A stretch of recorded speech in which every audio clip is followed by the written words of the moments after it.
যুগের তত্ত্বটা কি, এই তত্ত্বটা তুমি আমাকে একটু জানিয়ে দাও কৃপা করে। দরিদ্র ব্রাহ্মণ যখন হাত ধরে বললেন তত্ত্বটা জানাও, কি শব্দ লিখেছে, কি তত্ত্ব লিখেছে চিঠিতে। তাই তখন অনুপম বল্লভ জানালো, প্রথম অক্ষর লিখেছে অন্তর্জা, তো বলছে অন্তর্জয় যদুবর কৃষ্ণ, আর দ্বিতীয় অক্ষর লিখেছে রয় রঘুবর রামচন্দ্র, তৃতীয় অক্ষর লিখেছে দন্তান বলে দন্তান্বয় নারায়ণ। যদুবর কৃষ্ণ, রঘুপতি রামচন্দ্র, দন্তান্বয় নারায়ণীরা কেউ কিছু নিয়ে যেতে পারেনি। তাই এই দুনিয়ায় সবই ফেলে দিয়ে যেতে হবে। আর যদি আমরা বিষয়ের ভিতরে ডুবে থাকি তাহলে আমাদের পদর ঘুরে আমরা কোথায় যাবো যাই না, কিন্তু এই বিষয়ের ভিতরে ঢুকলে আর কোনো শান্তি পাওয়া যাবে না। এখানে বলেছে যে অনুপম তুমি বিষয় ছেড়ে দিয়ে বৃন্দাবনে চলে এসো, ইহকাল পরকালের শান্তি তুমি পেয়ে যাবে। তাই দূর তোমার অঙ্গে হরি বল। এই জন্য বিষয় দাবানলে দিবানিশি হেয়া জলে জুড়াইতে নাই উপায়, দিনহীন যত ছিল হরিনামে উদ্ধার হলো, তার প্রমাণ জগায় আর মাগায়। জয় রাধে রাধে। হরে কৃষ্ণ কৃষ্ণ কৃষ্ণ হরে হরে, হরে রাম রাম রাম হরে হরে।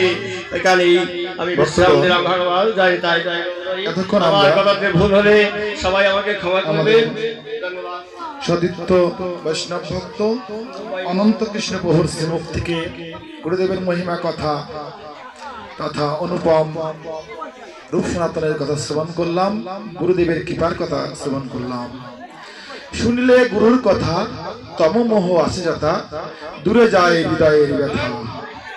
গুরু গৌরাঙ্গের কথা, গোস্বামীগণের কথা, মহাজনগণের কথা শুনলে গুণাতান্বিতং সজীবং সাদ্বৈতং সাবুধূতং পরিজন সহিতং শ্রীকৃষ্ণ চৈতন্য দেবং শ্রী রাধা কৃষ্ণ পদান সগণ ললিতা শ্রী বিশাখানিতং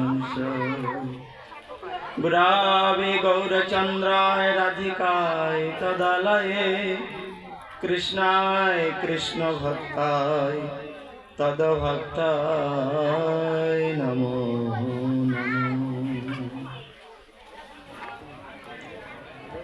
সর্বাগ্রে परमाराध्यतम श्री गुरुदेव नित्य लीला प्रविष्ट विष्णुपाद अष्टोत्तर शतश्रीला श्री श्री शंभुनाथ दास बाबाजी महाराज रातुल चरणी भूलुंठित दंडवाद पुनति निवेदन करी अतपार दंडवाद जानाय नित्य लीला प्रविष्ट विष्णुपाद अष्टोत्तर शतश्रीला श्री श्री भक्ति सर्वस्व गोविंद गोस्वामी गुरु महाराज रातुल चरणी তিনি নিত্য লীলা থেকে আমার প্রতি প্রসন্ন হন, তাঁর প্রসন্নতাই আমার একমাত্র কাম্য। আজকের এই বিরাহ তিথিতে গুরু মহারাজের আবির্ভাব স্থলিতে সমাগত পতিত পাবন বৈষ্ণব মণ্ডলী, ভক্তিমতী করুণাময়ী মাতৃশক্তিবর্গ, আপনাদের সকলের শ্রীচরণে জানাই অনন্ত অনন্ত কোটি দণ্ডবাদ প্রণতি। আপনারা আমার প্রতি প্রসন্ন হন। দেখুন 84 লক্ষ জনি ভ্রমণ করে আমরা এই মানব জন্ম পেয়েছি। এই মানব জন্মটা হচ্ছে ভজনের উপযুক্ত একটা দেহ। এই দেহটা পেয়েছি, কিন্তু কি করে যে আমি ভজন সাধন করব সেটা তো আমি জানি না। সেই